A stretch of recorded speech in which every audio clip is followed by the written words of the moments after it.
the Edgestar FP-430 43 quart portable fridge freezer. And this is going to be replacing our standard ice cooler made by Engel, which is 50 quarts.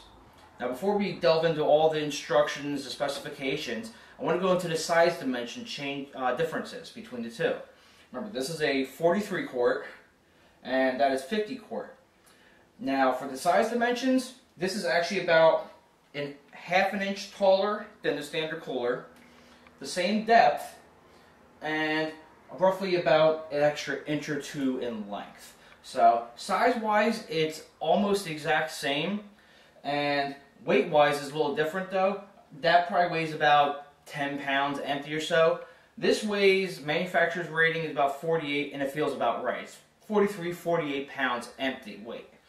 Now, this is not a cheap thermoelectric cooler, which just plugs in your cigarette lighter and pulls a lot of power and doesn't work very well because thermoelectrics can only go up to 40 degrees below ambient temperature. This is like your refrigerator and freezer at home. It's actually a compressor based, and we'll get more into it in a second, but all the compressor and electronics are behind these louvers. So let me get rid of the regular cooler and bring the camera closer, and we'll go over more of the information on this. Okay, now looking at the front, you have your lid handle, you have a metal clasp, hold the door down, you have the nice little symbol here, and you have a pair of louvers. On the side of it, we have a plastic carrying handle, which is actually not that bad. You can't really flex it or bend the plastic, so it's pretty strong. And it's actually got 6 bolts holding it together, or 6 screws. It's not weak. We have our control panel, which I'll show you in a few minutes when we start operating it. You have your AC input and your DC input for power. You have more louvers.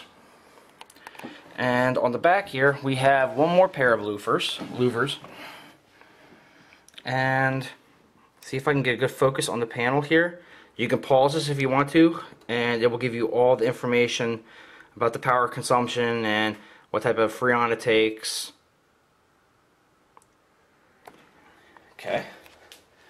And now you know the serial number. Let's open it up.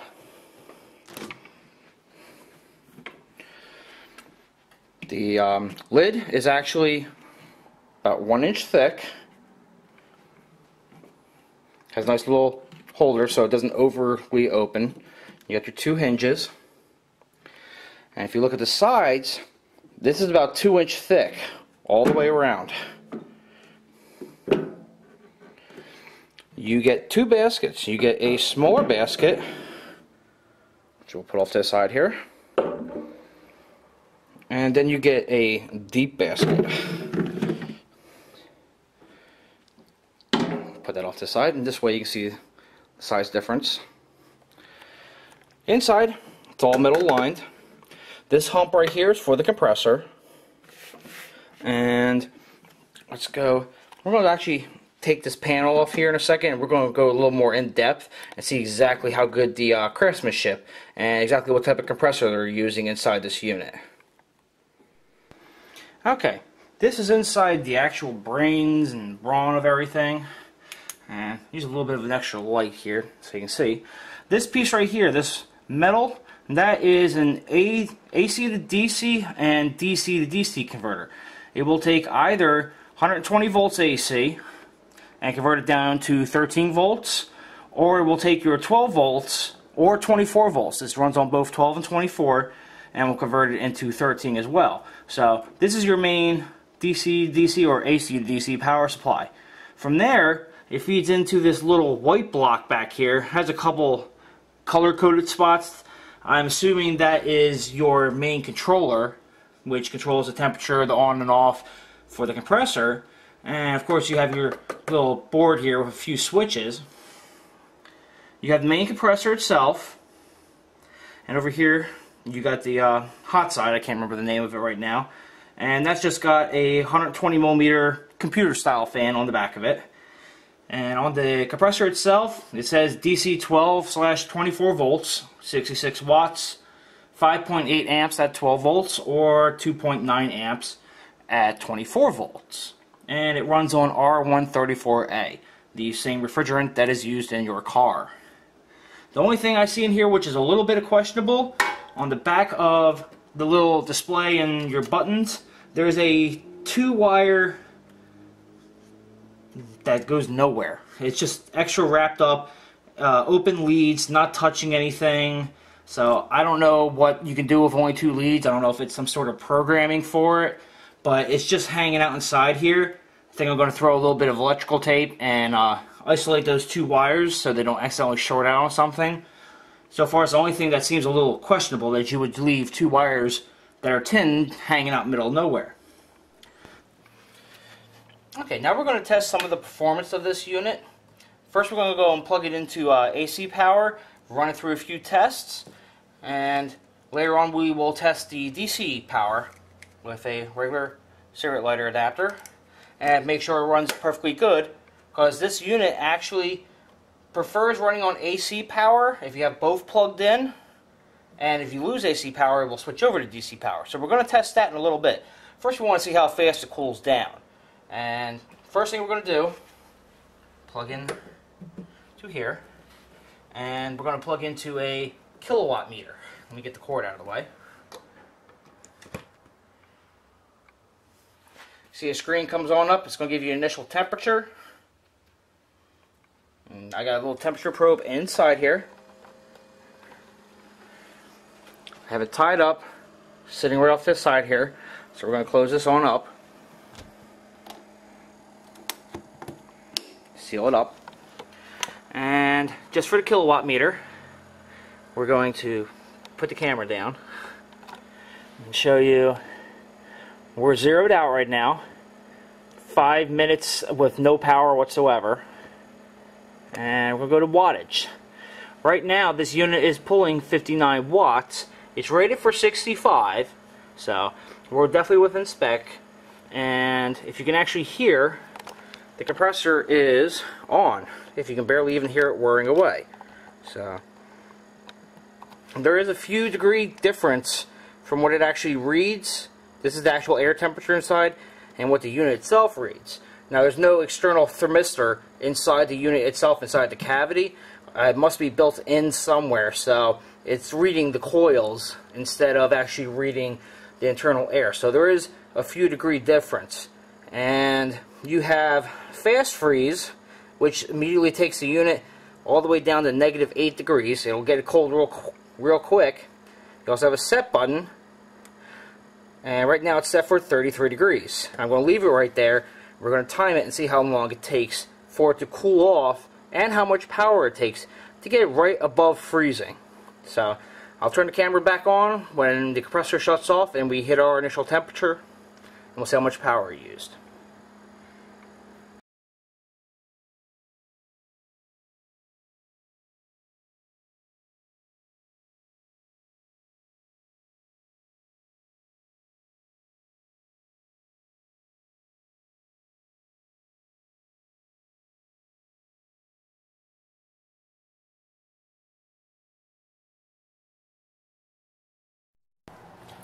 Okay, the compressor just shut off, and as you can tell by watching the time lapse, the temperature is off by a little bit, but roughly it's about 2 or 3 degrees. It's not that big of a deal, and as you can also tell, I have it set for 33 right now. I've ran this unit through a few cycles beforehand. It likes to go down about 3 extra degrees and then come back on up and then go back down. It helps limit the amount of power it uses.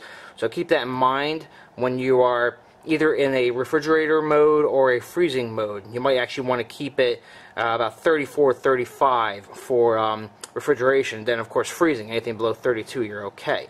And the unit again goes all the way down to -8 degrees. So let's look at the watt meter and see exactly how much power we used and how long it took.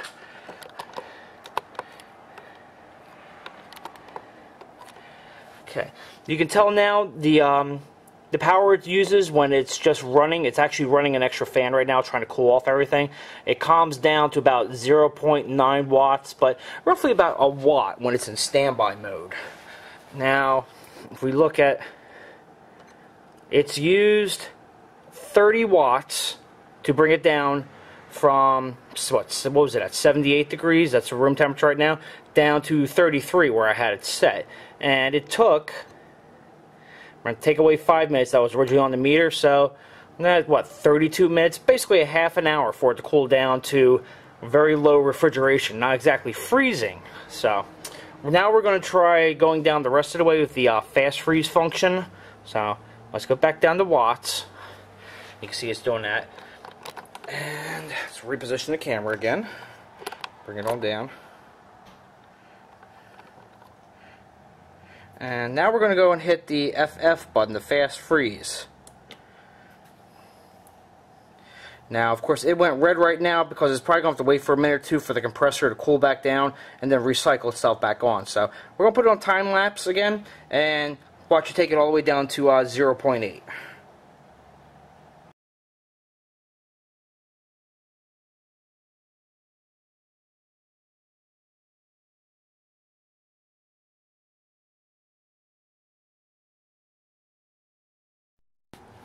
Okay, the compressor just kicked off, and I had to turn off the fast freeze function, and that will tell me that it's -6 inside this box. I'm reading +2 right now. It's still very cold, and it's actually warming up just ever so slightly. Again, the thermometer inside this unit, it doesn't have an external one that's reading the air temperature. It's reading the sidewalls internally, so that's probably why it thinks it's -6. I'm sure if I let this run for another hour or so like this, the temperature will stabilize more inside. But let's go back over to the kilowatt meter and see how much power it's used.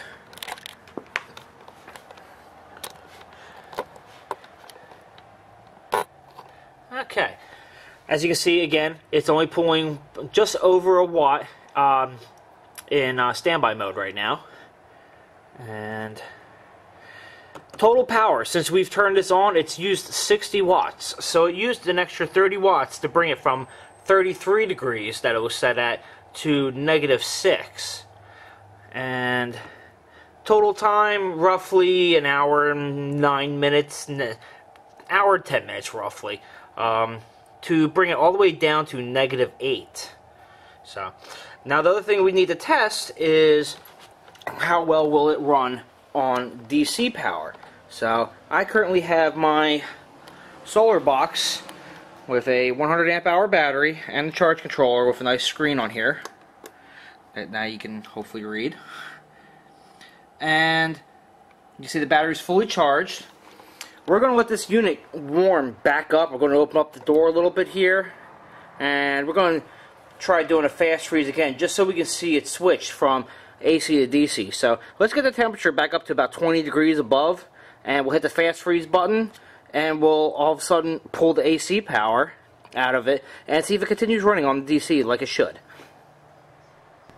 Okay, I just closed the door again, so the temperatures are not going to be equal right now because the air hasn't stratified and set itself all up again. But at least it's reading 27 degrees, and what we're going to do right now is hit the fast freeze again, check to make sure on the watt meter that it's pulling about 60-65 watts that the compressor is running. Then we're going to yank the power, the AC power, and go on over to my solar box over here on the side here and supply DC power, make sure it switches over with no problems. So let's go ahead and hit fast freeze. Give it a few seconds for the compressor to kick on. And I just heard the compressor kick on. And we look over here.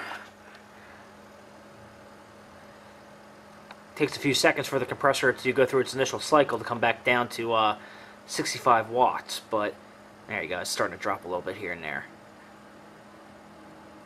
Let's wait for it to stabilize a little bit.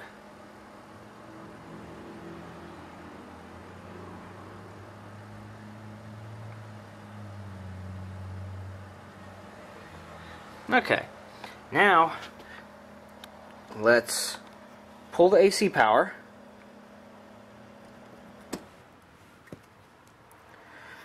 Okay, everything reset, and then it switched over to the DC power. The compressor has not kicked back on yet, so it might have a timer before it switches over.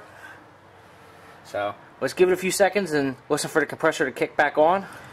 Okay, the compressor just kicked back on. Took about a minute for the compressor to cool itself down, let the pressure rebalance, and turn itself back on. So now we're running on DC power only. Watch it. Falls on over here. Let me turn my light on here. And let it focus in. And you will see it's pulling about 65 watts from the battery through the charge controller. So, and it has absolutely no problem running.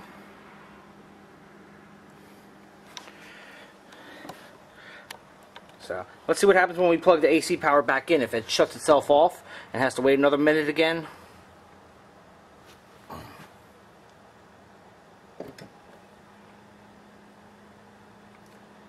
Now that was seamless. Okay, so when it goes from AC to DC power, sorry about the focus.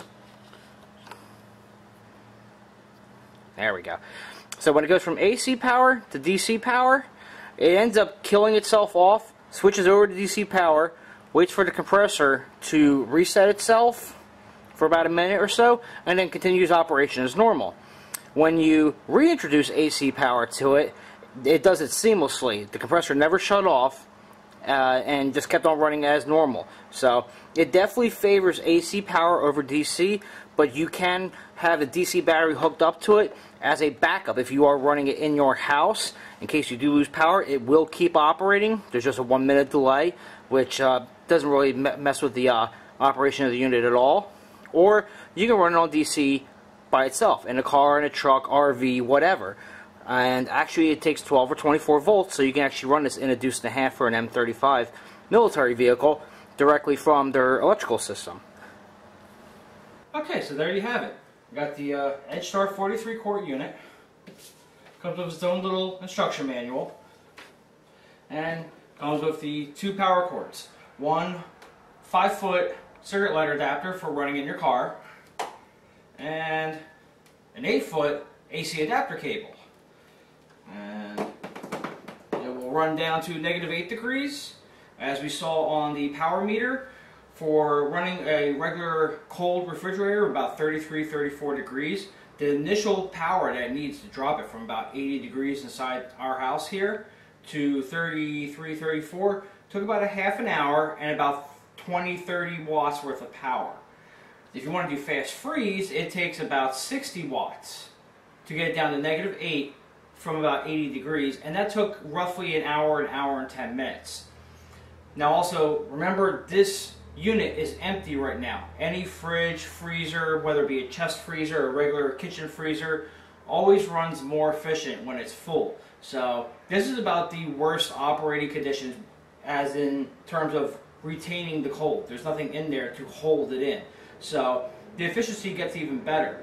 So I would venture to say, once this thing is initially cooled down and everything else is cold inside of it, on regular refrigeration on 33 degrees, you'll maybe use 20 watts an hour. I've ran this before, and even empty, it only kicks on once or twice an hour for about 5 minutes at a shot, just to maintain the temperature. So it's extremely power efficient.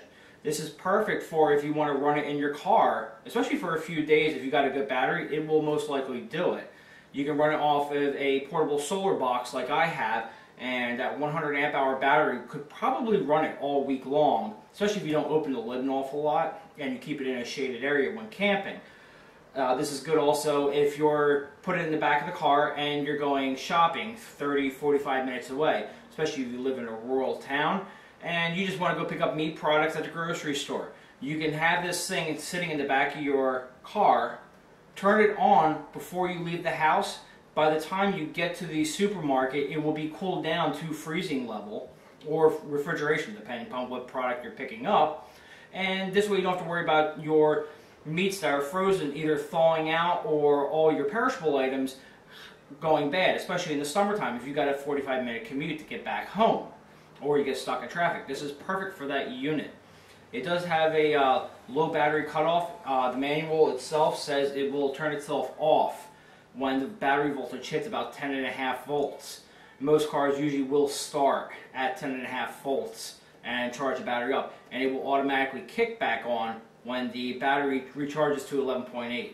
For price-wise, yeah, you could spend the $35 and get the Igloo cooler I had out here earlier, but you're going to spend a lot of money in consumables, whether it be ice or dry ice or the freeze packs. You're going to be paying for electricity constantly to refreeze them in your house freezer. So if you go camping a lot, if you use a cooler a lot, the consumables will run up the price over time.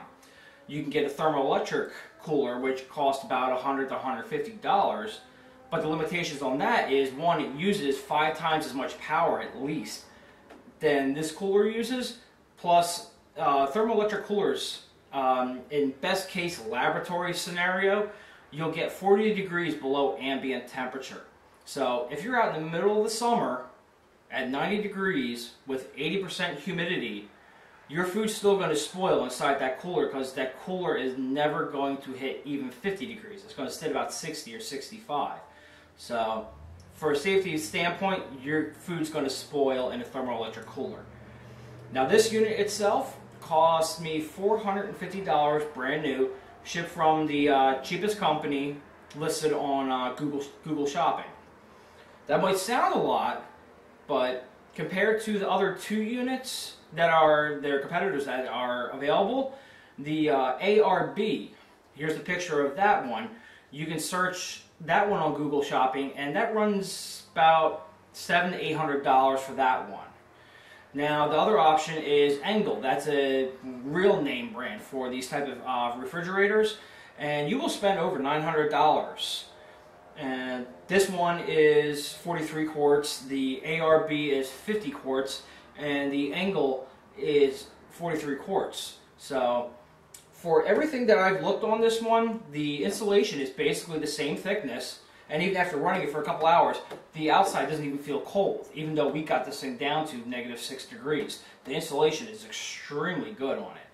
All the specs, all the operating wattages are basically the same, within about 5 watts of each machine. So this is your best buy. The only thing that kind of worried me a little bit was the 2 little yellow wires inside that panel. When I first got it and I popped that on open, all I did was separate the wires because they were kind of touching. I don't know what they did.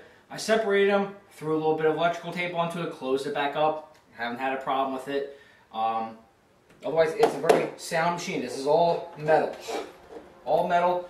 The black is plastic, and also the weather stripping is very thick. It's basically the same type of weather stripping you would find on a household freezer, and it seals really tightly. So, if you have any questions or comments about this, leave them in the description. I'm always available to answer any questions. If there's anything I missed out of this review, or any other tests you would like me to try to do within reason, be short of throwing C4 into it and blowing it up, let me know. And happy camping.